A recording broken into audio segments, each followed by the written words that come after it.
नमस्कार दोस्तों, मैं श्वेताब कुमार आप सभी का आपके अपने YouTube चैनल लॉकुल पर बहुत बहुत स्वागत करता हूं। दोस्तों, आज हम लोग जो क्रिमिनल लॉज हैं उसके दो अटमोस्ट इम्पॉर्टेंट टर्म्स को समझेंगे, जिसमें कि पहला टर्म है आपका टाइप्स ऑफ क्रिमिनल लॉज। निश्चित तौर पे अगर आपको क्रिमिनल लॉ पढ़ना है, ठीक है, तो आपको टाइप्स ऑफ क्रिमिनल लॉज जानना और समझना बहुत ही इम्पॉर्टेंट है। और मैं एक बात बता दूं आपको कि आज का जो यह वीडियो लेक्चर है, इसमें आपके पीटी, मेंस और इंटरव्यू तीनों पार्ट को आपके यह कवर करेगा। इससे आपसे क्वेश्चन पूछे ही जाएंगे।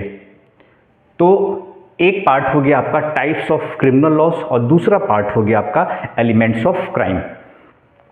ध्यान से पूरे लेक्चर को देखिएगा। कोई भी डाउट होगा कमेंट सेक्शन में आप मुझसे सवाल जरूर पूछेंगे। देखिए, टाइप्स ऑफ क्रिमिनल लॉस, अब कितने टाइप्स होते हैं क्रिमिनल लॉस के? सबस्टेंटिव लॉ, ध्यान से देखिएगा, पहला जो टाइप है आपका वो है सबस्टेंटिव लॉ और दूसरा आपका टाइप है प्रोसीजर लॉ।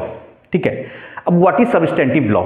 सबस्टेंटिव लॉ क्या होता है? देखिए, एकदम आसान शब्दों में मैं समझा रहा हूं। जो आपका सबस्टेंटिव लॉ होता है वह आपके राइट्स एंड लायबिलिटीज़ को डिसाइड करता है, यानी कि किसी के अधिकार की बात करता है, ठीक है, और किसी के लायबिलिटी की बात करता है, उसकी जवाबदेही की बात करता है। जवाबदेही कैसे? अगर किसी ने क्राइम किया है तो उसको पनिशमेंट मिलेगा, सीधी सी बात है, वही लायबिलिटी है। लायबिलिटी का मतलब यह थोड़ी है कि उसको कुछ काम करना है या कुछ पैसे देने हैं, ही नहीं। पनिशमेंट, हाँ, पनिशमेंट में हो सकता है कि उसमें फाइन लगता है, वो दूसरी बात है, लेकिन यहाँ लायबिलिटी का मतलब हो गया पनिशमेंट, ठीक है। और राइट्स, यानी कि जिसके साथ क्राइम हुआ है, जो विक्टिम है या उसके जो पीड़ित है, उसके परिवार के जो लोग हैं, उनके अधिकारों के प्रोटेक्शन की बात हो रही है। और यह बात कहाँ होती है? यह सबस्टेंटिव लॉ में बात होता है कि कौन सा क्राइम होगा, जिसके लिए, किस क्राइम के लिए कौन सी सजा दी जाएगी, उसकी बात होती है सबस्टेंटिव लॉ के तहत। आप देखिए यहाँ पे जैसा कि लिखा भी हुआ है, सबस्टेंटिव लॉ मतलब it provides as to what acts और ओमिशन, ध्यान से सुनिएगा, it provides as to what acts और omission constitutes a crime and also fixes punishment। देखिए, जो सबस्टेंटिव लॉ होता है वह बात करता है एक्ट्स और ओमिशन की। किसकी बात करता है? एक्ट्स और ओमिशन। या तो कोई काम किया गया हो, कोई ऐसा कृत्य किया गया हो, ठीक है, कोई ऐसा एक्ट किया गया हो, या ओमिशन, या कोई एक्ट न किया गया हो, यानी कुछ करने पर भी और कुछ न करने पर भी अगर वह क्राइम होता है, उसका रिजल्ट, यानी आपने कुछ ऐसा किया है या कुछ ऐसा नहीं किया है जिसका आउटकम, जिसका रिजल्ट, जिसका परिणाम क्राइम होता है, तो उसके लिए क्या है? पनिशमेंट है।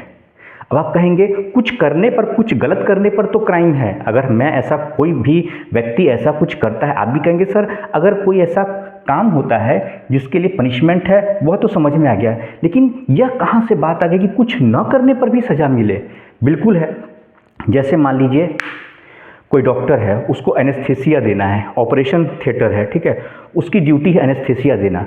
उसे पता है कि मैं एनेस्थीसिया नहीं दूंगा तो पेशेंट की हालत क्रिटिकल हो सकती है, वो मर भी सकता है, ठीक है, या फिर इलाज के दौरान कोई परेशानी हो सकती है, कोई हादसा हो सकता है, कोई ट्रबल हो सकता है, फिर भी उसने एनेस्थीसिया नहीं दिया, तो ओमिशन, यानी उसने नहीं ओमिट किया, नहीं किया वो काम, तो वो काम नहीं करने पर भी सजा की बात कही गई, सजा दी जाएगी, पनिशमेंट की बात है, ठीक है, उसके लिए भी पनिशमेंट की बात है। समझ गए? एक्ट्स है, तो कौन सा एक्ट? जैसे किसी ने किसी का मर्डर किया, किसी को मारा, ठीक है, तो ये एक्ट कर रहा है, ये काम कर रहा है, किसी को गोली मारना, किसी को लाठी डंडे से मारना, ठीक है, कोई चोरी करना, यहाँ पे कर रहा है तो उसके लिए सजा है, कुछ करने के लिए भी सजा है। और कुछ ऐसे एक्ट, ऐसे ओमिशन, जो ओमिशन जिसके लिए सजा है, वह क्या है?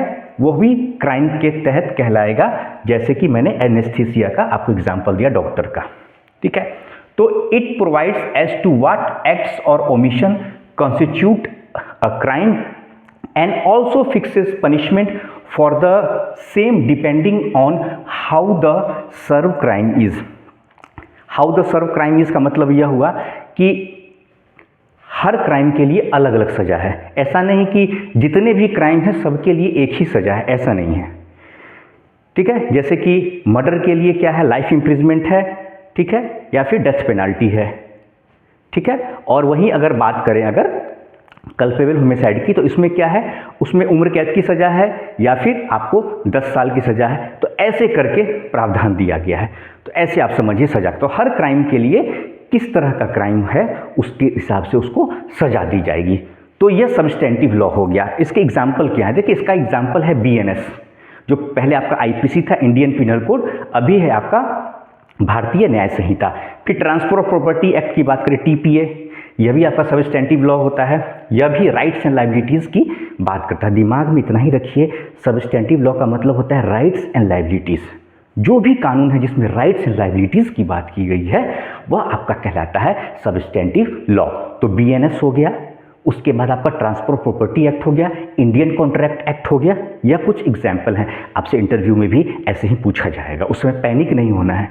ठीक है, दिमाग में रखना है कि राइट्स एंड लाइबिलिटीज़ की बात करता है। सब्सटेंटिव लॉ क्या बात करता है, राइट्स एंड लाइबिलिटीज़ की बात करता है, एक्ट्स और ओमिशन की बात करता है। एक्ट आपको पता ही है, मैंने एग्जाम्पल के माध्यम से बताया। कोई किसी का मर्डर करता है, ठीक है, कोई चोरी करता है, criminal breach of trust, criminal misappropriation of property, ये सब एग्जाम्पल है ना। ओमिशन की बात बताया मैंने, डॉक्टर का एग्जाम्पल दिया, एनेस्थीसिया देना है, उसकी ड्यूटी है, उसको यह एक्ट करना है जो लॉफुल एक्ट है, लेकिन लॉफुल एक्ट नहीं करके वह अनलॉफुल ओमिशन किया। ठीक है, ओमिशन किया, यहाँ न करने पर भी सज़ा उसको मिलेगी क्योंकि उसे यह करना था। ओमिशन क्या किया, ओमिशन का मतलब कुछ नहीं करना। ठीक है, तो ओमिट किया, वहाँ क्या ओमिट किया, उसने एनेस्थीसिया पेशेंट को नहीं दिया ऑपरेशन थिएटर में, OT में। ठीक है, इलाज के दौरान उसने एनेस्थीसिया नहीं दिया, तो यह भी क्राइम कहलाएगा। ठीक है, तो यह बात होगी सब्सटेंटिव लॉ की। अब हम लोग आते हैं व्हाट इज प्रोसीजर लॉ। तो procedure law it deals with procedural aspects of catching a person who has suppose to commit a crime. देखिए, commit a crime, thereafter holding a trial against him in court of law determining whether he is guilty और innocent. देखिए simple भाषा में बताता हूँ। देखिए बहुत सारे जो बच्चे जिनका हिंदी में है लैंग्वेज, ठीक है, तो वो लोग का शिकायत रहता है कि सर इंग्लिश में हमें समझ में नहीं आता। तो देखिए ये मैं दोनों लैंग्वेज में आपको पढ़ा रहा हूँ, हिंदी और इंग्लिश। इस पर मत ध्यान दीजिए, जो मैं बता रहा हूँ वो सुनिए। देखिए प्रोसीजर लॉ का मतलब यही होता है कि जब कोई क्राइम करता है व्यक्ति, ठीक है, क्योंकि क्रिमिनल लॉज है, इसके मैं एस्पेक्ट में आपको समझा रहा हूँ। कोई क्राइम करता है और क्राइम करने के बाद जब उसको पुलिस पकड़ती है, ठीक है, उसको जब पकड़ती है और उसके बाद जो आगे की प्रक्रिया होती है, आगे की जो प्रक्रिया होती है, जो सुनवाई होती है, ट्रायल होता है, उसके लिए जो कानून है उस कानून को हम लोग कहते हैं, क्या कहते हैं, प्रोसीजर लॉ। ठीक है, यानी प्रक्रिया के तहत जो पूरी ये सुनवाई होती है, जिस प्रक्रिया के तहत यह पूरी सुनवाई होती है मामले की, यही प्रोसीजर का मतलब क्या हुआ, प्रक्रिया हुआ ना, प्रक्रिया, प्रोसेस। तो जिस प्रक्रिया के तहत ये सुनवाई होती है उसी हम कहते हैं प्रोसीजर लॉ। अब एग्जाम्पल क्या है, देखिए ये जरूरत क्यों, क्योंकि यह इसलिए ज़रूरत है, इससे ये पता चलेगा कि जो पर्सन की गिरफ्तारी हुई है वेदर ही इज़ गिल्टी या इनोसेंट। ऐसा थोड़ी कि FIR हो गया और उसको पुलिस पकड़ ली और वो जिंदगी भर जेल में रहेगा, नहीं नहीं, उसकी सुनवाई होती है। तो जिस कानून के तहत यह सुनवाई होती है कोर्ट में, BNSS, भारतीय नागरिक सुरक्षा संहिता, भारतीय नागरिक सुरक्षा संहिता, यही हमारा जो कानून है यह प्रोसीजर लॉ है। ठीक है, कोई डाउट। फिर भारतीय साक्ष्य अधिनियम हो गया, सिविल प्रोसीजर हो गया जो सिविल लॉ होता है। तो यह सारे आपको एग्जाम्पल हो गए प्रोसीजर लॉ के। यस और नो, कोई डाउट है तो मुझसे आप जरूर पूछेंगे। अब इसके बाद हम लोग आते हैं, आगे बढ़ते हैं, एलिमेंट्स ऑफ क्राइम। ये क्राइम के एलिमेंट्स क्या होते हैं। देखिए मतलब कोई भी क्राइम होता है उसमें कौन से चीज़ होने की एकदम आवश्यकता है, नेसेसिटी है, मैंडेटरी है। देखिए ह्यूमन बीइंग होगा, ठीक है, किसी ह्यूमन बीइंग के साथ क्राइम होगा। ह्यूमन बीइंग में मेल हो सकता है, फीमेल हो सकता है, ट्रांसजेंडर हो सकते हैं, ठीक है। तो यह 3 कैटेगरी हो गई ह्यूमन बीइंग के अंदर।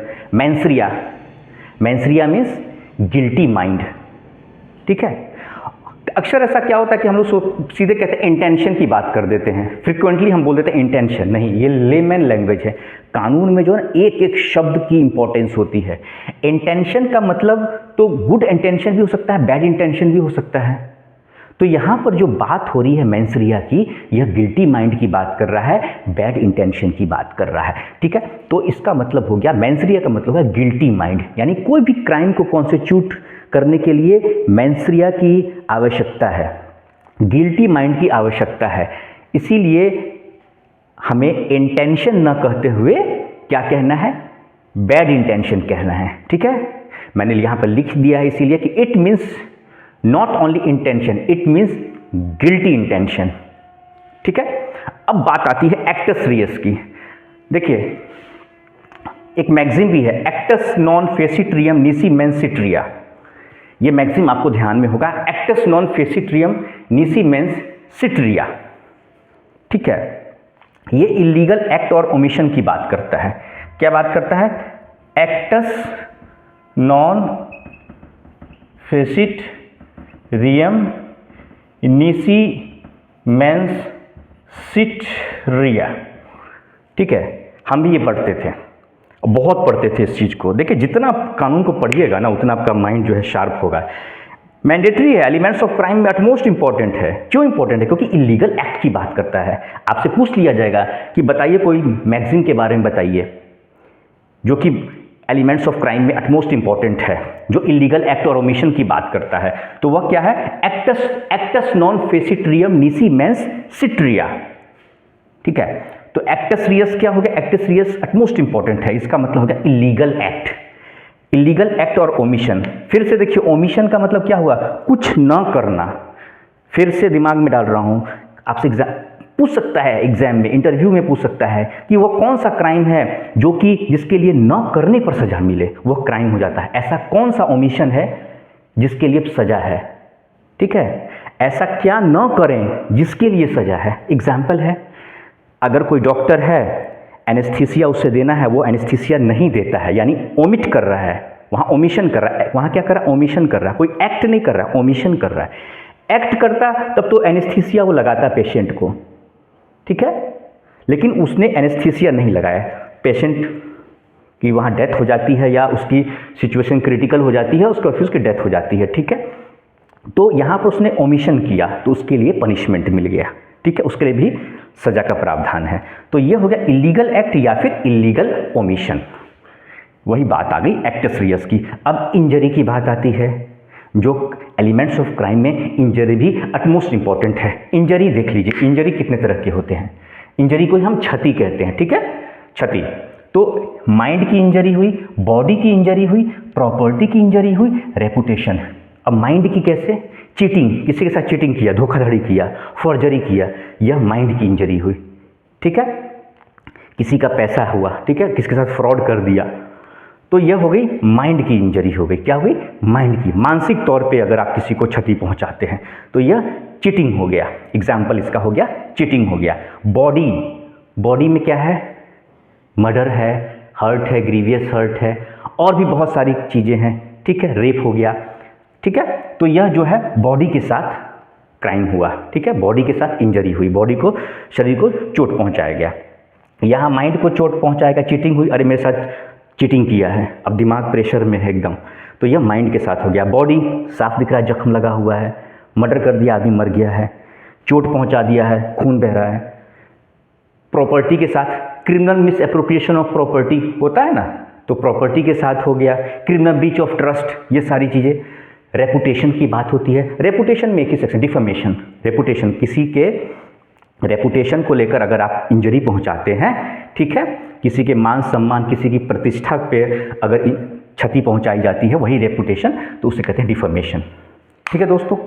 तो ये आज का जो लेक्चर है, मैंने एकदम, मैं कहा ना कि किताब में जो लिखा है वो आप पढ़ते रहिए, बेयर एक्ट। उस बेयर एक्ट को मैं बहुत आसान शब्दों में आपको वीडियो लेक्चर्स में सारे कवर करूँगा। देखिए कहते हैं ना कि जब आपके मकान की बुनियाद जिसे नींव कहा जाता है, अगर वह मजबूत हो तो आपका जो मकान है वो टिकेगा। आपने अगर मकान की नींव मजबूत नहीं रखी है, कितना भी ऊंचा बना दो, वो आज न कल उसको गिरना ही गिरना है। कमज़ोर मकान, उसकी नींव कमज़ोर होगी तो मकान को गिरना ही है, जल्दी गिर जाएगा वो। ठीक है दोस्तों, तो आज के इस वीडियो लेक्चर को लेकर आपके मन में किसी भी तरह का कोई डाउट होता है तो आप मुझसे सवाल जरूर पूछेंगे। नमस्कार।